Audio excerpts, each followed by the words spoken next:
Hello guys, my self Chetan Prakash from creative educators. तो आज मैं आपके सामने 10th क्लास का भूगोल का फर्स्ट चैप्टर लेकर आया हूँ, संसाधन एवं विकास। तो देखिए, इसके अंदर पूरे कंप्लीट नोट्स हैं। मैं कंप्लीट नोट्स के साथ आया हूँ, तो आज हम ये चैप्टर डिस्कस करेंगे विद नोट्स के साथ। देखिए क्या होता है कि संसाधन क्या होता है। देखिए, संसाधन उसे बोलते हैं रोजमर्रा की जिंदगी में जिन चीजों का हम इस्तेमाल कर देते हैं, जो हमें काम करने में हेल्प करती हैं, उनको हम संसाधन कहते हैं। और विकास जो कि डेवलपमेंट होता है। अब देखिए, स्मरणीय तथ्य पर आधारित जो देखिए, हमारे पर्यावरण में उपलब्ध प्रत्येक वस्तु, मतलब पर्यावरण में जो भी वस्तु है प्रत्येक, जो हमारी आवश्यकताओं को पूरा करने में प्रयुक्त की जा सकती है और जिसको बनाने के लिए प्रौद्योगिकी उपलब्ध है, जो आर्थिक रूप से संभाव्य एवं सांस्कृतिक रूप से मान्य संसाधन कहलाते हैं। ठीक है सर, तो ऐसे कहलाते हैं वो। अब देखिए, संसाधनों के प्रकार क्या होते हैं उत्पत्ति के आधार पर, कौन कौन से। देखिए, तो ये है, एक होता है जैव संसाधन और एक होता है अजैव संसाधन। जैव संसाधन कौन से होते हैं। देखिए, ऐसे संसाधन जो हमें जीव मंडल से प्राप्त होते हैं, मतलब जीवों द्वारा जीव मंडल से प्राप्त होते हैं, एवं जिनमें जीवन है, मतलब जो लिविंग कह सकते हैं हम लोग, जैव संसाधन कहते हैं। जैसे कि एग्जाम्पल में मनुष्य, प्राणी जात, मतलब कोई भी जाति का प्राणी हो गया। अजैव संसाधन किसे कहते हैं। देखिए, वे सभी संसाधन जो निर्जीव वस्तुओं से बने हैं। किससे? निर्जीव वस्तुओं से बने हैं, अजैव संसाधन कहलाते हैं। जैसे कि देखिए, चट्टानों की धातुएं, ये तो निर्जीव है ना, इनके अंदर। अब देखिए, समाप्यता के आधार पर, जो मतलब कि समाप्त हो सकते हैं। एक को दो तरह के हैं ये एक होता है नवीकरणीय संसाधन और एक होता है हमारा अनवीकरणीय संसाधन। तो देखिए क्या होता है, वे संसाधन जिन्हें विभिन्न भौतिक, रासायनिक एवं यांत्रिक प्रक्रियाओं द्वारा पुनः उपयोगी बनाया जा सकता है, मतलब जिनको हम उपयोग में ला सकते हैं, बना सकते हैं, नवीकरणीय संसाधन कहलाते हैं। जैसे कि वायु, जल आदि। अब अनवीकरणीय संसाधन देखिए कौन से होते हैं, वे संसाधन जिन्हें एक बार उपयोग में लाने के बाद पुनः उपयोग में नहीं लाया जा सकता। जैसे कि देखिए, इसका निर्माण विकास एवं लंबे भूवैज्ञानिक अंतराल में हुआ है।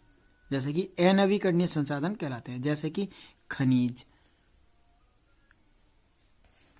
अब देखिए, स्वामित्व के आधार पर क्या होता है। देखिए, स्वामित्व के आधार पर एक होते हैं निजी स्वामित्व वाले व्यक्तिगत संसाधन कहलाते हैं। कौन से कहलाते हैं? गत संसाधन, जिनकी निजी व्यक्ति संपत्ति होती है। वे संसाधन जिनका उपयोग समुदाय के सभी लोग करते हैं, सामुदायिक संसाधन कहलाते हैं, जो समूह में, मतलब ग्रुप्स में जो होते हैं। अब देखिए, नेक्स्ट है, किसी भी प्रकार के संसाधन जो राष्ट्र की भौगोलिक सीमा के भीतर मौजूद हो, वह राष्ट्रीय संसाधन कहलाते हैं, मतलब राष्ट्रीय के अंदर जो हमारे आते हैं। ठीक है। अब देखिए, तट रेखा से 200 मीटर मील दूर से परे खुले महासागरीय संसाधनों पर किसी देश का अधिकार नहीं है। यह अंतर्राष्ट्रीय संगठनों की निगरानी में है। इन्हें अंतर्राष्ट्रीय संसाधन कहते हैं, जिसमें सभी और देश भी हैं, मतलब अंतर्राष्ट्रीय, किसी देश की प्रॉपर्टी नहीं होती वो। ठीक है। देखिए, अब विकास के स्तर के आधार पर देखिए, इसमें वे संसाधन जो किसी प्रदेश में विद्यमान, मतलब मशहूर है, परंतु उनका उपयोग नहीं किया गया है, क्या है? संभावी संसाधन कहलाते हैं। अब देखिए नेक्स्ट, वे संसाधन जिनके उपयोग की गुणवत्ता और मात्रा निर्धारित की जा सकती है, मतलब फिक्स क्वांटिटी, विकसित संसाधन कहलाते हैं वो। अब देखिए, पर्यावरण में उपलब्ध वे संसाधन जो अभी प्रौद्योगिकी के अभाव में मानव की पहुंच से बाहर है, मतलब अभी मानव के यूज में नहीं आए वो सब। ठीक है ना। भंडारित संसाधन कहलाते हैं। क्या संसाधन कहलाते हैं? भंडारित संसाधन। अब देखिए, वे संसाधन जिन्हें अभी तकनीकी ज्ञान के उपयोग से प्रयोग में लाया जा सकता है, परंतु इनका उपयोग अभी आरंभ नहीं हुआ है, संचित संसाधन कहलाते हैं। तो अब इनके हम कुछ मेन पॉइंट पढ़ते हैं। देखिए संसाधनों को, देखिए सेकंड पॉइंट है इसका, संसाधनों का ऐसा विवेकपूर्ण प्रयोग ताकि न केवल वर्तमान पीढ़ी की अपितु भावी पीढ़ियों भी आवश्यकताओं की भी पूरी होती रहे। मतलब ऐसा, मतलब इसका मतलब ये है कि हम लोगों को धैर्य से इसका देख कर इस्तेमाल करना चाहिए संसाधनों का, ठीक है ना। तो ऐसे जो संसाधन होते हैं जो हमारे फ्यूचर में हम देख कर यूज करें और खत्म हो सकते हैं, उसको हम सतपोषणीय विकास कहलाता है, सतपोषणीय विकास कहलाता है। देखिए ऐसे उपाय अथवा तकनीकी जिनके द्वारा संसाधनों का उचित उपयोग सुनिश्चित किया जा सके, संसाधन नियोजन कहलाता है। मतलब जैसे देखकर बिल्कुल कि ये खत्म हो सकते हैं उस तरह से, तो इनको हम क्या बोलेंगे, फिक्स क्वांटिटी के अंदर, तो उनको हम कहेंगे वियोजन संसाधन, वियोजन संसाधन कहेंगे। अब इसका फोर्थ पॉइंट है, देखिए फोर्थ पॉइंट में है कि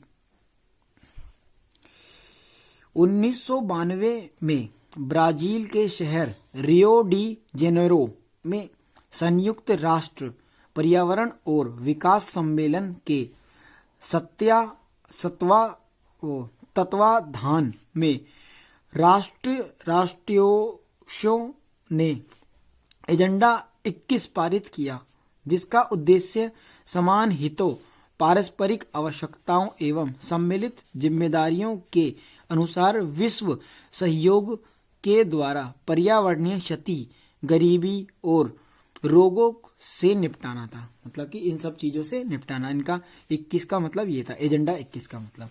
अब देखिए महात्मा गांधी ने कहा था कि हमारे पास व्यक्ति की आवश्यकता पूर्ति के लिए बहुत कुछ है, लेकिन किसी के लालच की संतुष्टि के लिए नहीं।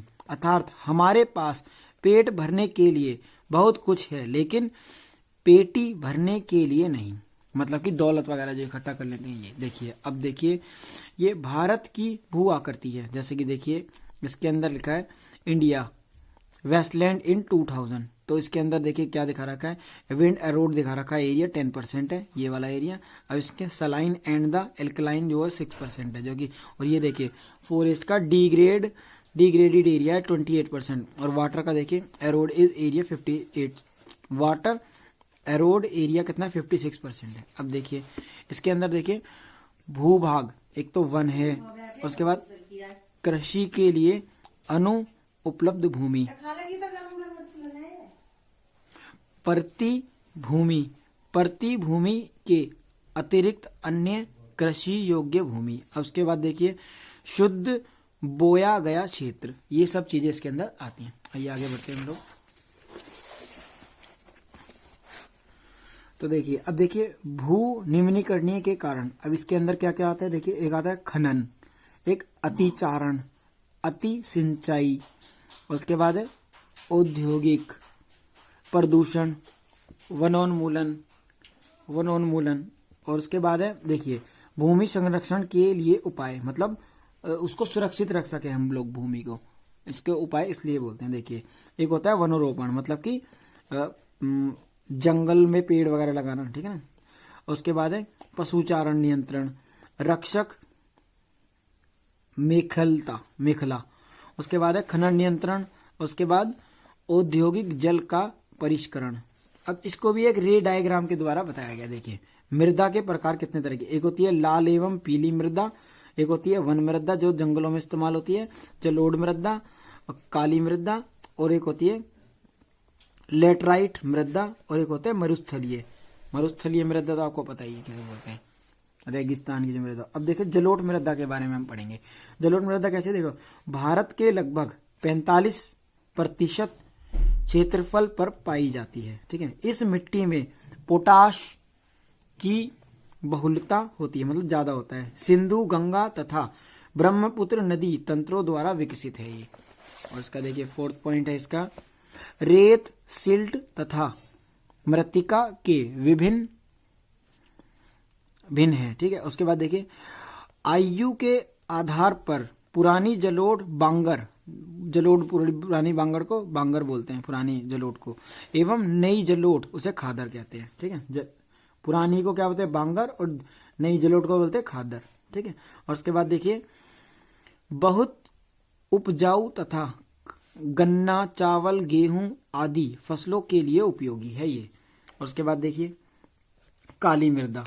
काली मृदा देखिए कैसे इंपॉर्टेंट है। देखिए काली मृदा जो होती है ना, देखिए रंग काला एवं अन्य नाम रेगर मृदा, इसे रेगर मृदा भी कहा जाता है। अब देखिए टेटनी फेरस मैग्नेटाइट एवं जीवांश की उपस्थिति होती है इसके अंदर। अब देखिए उसके बाद बेसाल्ट चट्टानों के टूटने फूटने के कारण निर्माण हुआ है इसका। उसके बाद देखिए फोर्थ है आयरन, चूना, एल्यूमिनियम एवं मैग्नीशियम की बहुलता होती है इसके अंदर। उसके बाद देखिए कपास की खेती के लिए सर्वाधिक उपयुक्त होती है ये। अब उसके बाद 6 है महाराष्ट्र, सौराष्ट्र, मालवा, मध्य प्रदेश एवं छत्तीसगढ़ के पठारों में पाई जाती है ये। और उसके बाद देखिए लाल एवं पीली मृदा। लाल और पीली मृदा देखिए लोहे के कणों की अधिकता के कारण रंग लाल तथा कहीं कहीं पीला भी। ठीक है, उसके बाद अम्लीय प्रकृति की मिट्टी होती है इसके अंदर। उसके बाद चूने के इस्तेमाल से उर्वरता को बढ़ाया जा सकता है। उड़ीसा, छत्तीसगढ़, मध्य गंगा के मैदान व गारो, खासी व जयंतिया के पहाड़ों में पाई जाती है। अब देखिए लेटेटाइट मृदा कौन सी होती है, मैं उसके बारे में बताता हूँ कहाँ कैसी है। लेटेटाइट मृदा उच्च तापमान एवं अधिक वर्षा वाले क्षेत्रों में विकसित है ये। और देखिए भारी वर्षा से अत्यधिक निक्षालन का परिणाम।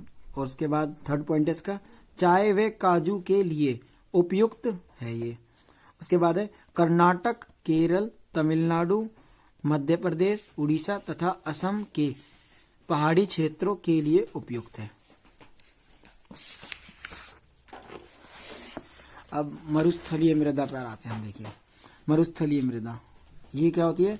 लाल रंग व भूरा, रेतीली तथा लवणीय होती है। उसके बाद शुष्क जलवायु तथा उच्च तापमान के कारण जल वाष्पन की दर अधिक। उसके बाद है ह्यूमस और नमी की मात्रा कम है इसके अंदर। उचित सिंचाई प्रबंधन के द्वारा उपजाऊ बनाया जा सकता है। अब वन मृदा जंगलों की जो मिट्टी होती है, पर्वतीय क्षेत्रों में पाई जाती है। ये वाली जो मिट्टी होती है मृदा गठन में पर्वतीय पर्यावरण के अनुसार बदलाव आता है इसके अंदर। नदी घाटी में मृदा दोमट तथा सिल्टदार होती है। उसके बाद है अधिसिल्क तथा ह्यूमस रहित होती है ये। उसके बाद हम आते हैं मृदा अपरदन के कारण। कौन कौन से मृदा अपरदन के कारण है? देखिए मतलब मिट्टी खिसकना ये सब जो होती है। देखिए मृदा में कटाव एवं उसके बहाव की प्रक्रिया को मृदा अपरदन कहा जाता है। ठीक है ना, जो मिट्टी एक जगह से दूसरी जगह हो जाती है, दरारें आ जाती हैं उस वजह से। उसके बाद देखिए बहता हुआ जल मृत्तिकायुक्त मृदाओं को काटते हुए गहरी वाहिकाएं बनाता है जिन्हें अवनलिकाएं कहते हैं। अब देखिए ऐसी भूमि जो जोतने योग्य नहीं रहती उसे उत्खात भूमि कहते हैं।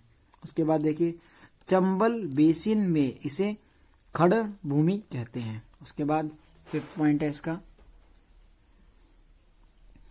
पवन द्वारा मैदान और ढालू क्षेत्र से मृदा को उड़ा ले जाने की प्रक्रिया को पवन अपरदन कहते हैं। उसके बाद कृषि के गलत तरीकों के कारण भी भूमि मृदा अपरदन होती है। अब देखिए इसके अंदर कुछ रोचक तथ्य हैं इसके, जो मैं आपको डिस्कस करने वाला हूं आपसे। देखिए, भारत में सामाजिक एवं राजनीतिक आंदोलनों के साथ विभिन्न पर्यावरणीय आंदोलन भी चलाए गए। जैसे कि देखिए, खेजड़ी आंदोलन, ये कब 1700 में चलाया गया था, सन 1700 में राजस्थान में चलाया गया था ये। और देखिए, चिपको आंदोलन कब हुआ था, 1973 में टिहरी गढ़वाल में चलाया गया था। उसके बाद है साइलेंट वैली आंदोलन, जो कि 1978 में केरल में चलाया गया था। उसके बाद है अपिपको आंदोलन 1983 में कर्नाटक में चलाया गया था। उसके बाद नर्मदा बचाओ आंदोलन 1985 में गुजरात में चलाया गया था। ये थे कुछ इम्पोर्टेंट टॉपिक्स और नोट्स थे जो मैंने आपके साथ डिस्कस किए। उम्मीद है आपको ये चैप्टर समझ में आया होगा। आई होप आप मेरे चैनल को जल्दी से जल्दी, ज़्यादा से ज़्यादा सब्सक्राइब करें, लाइक करें और शेयर करें। Thank you watching for this video.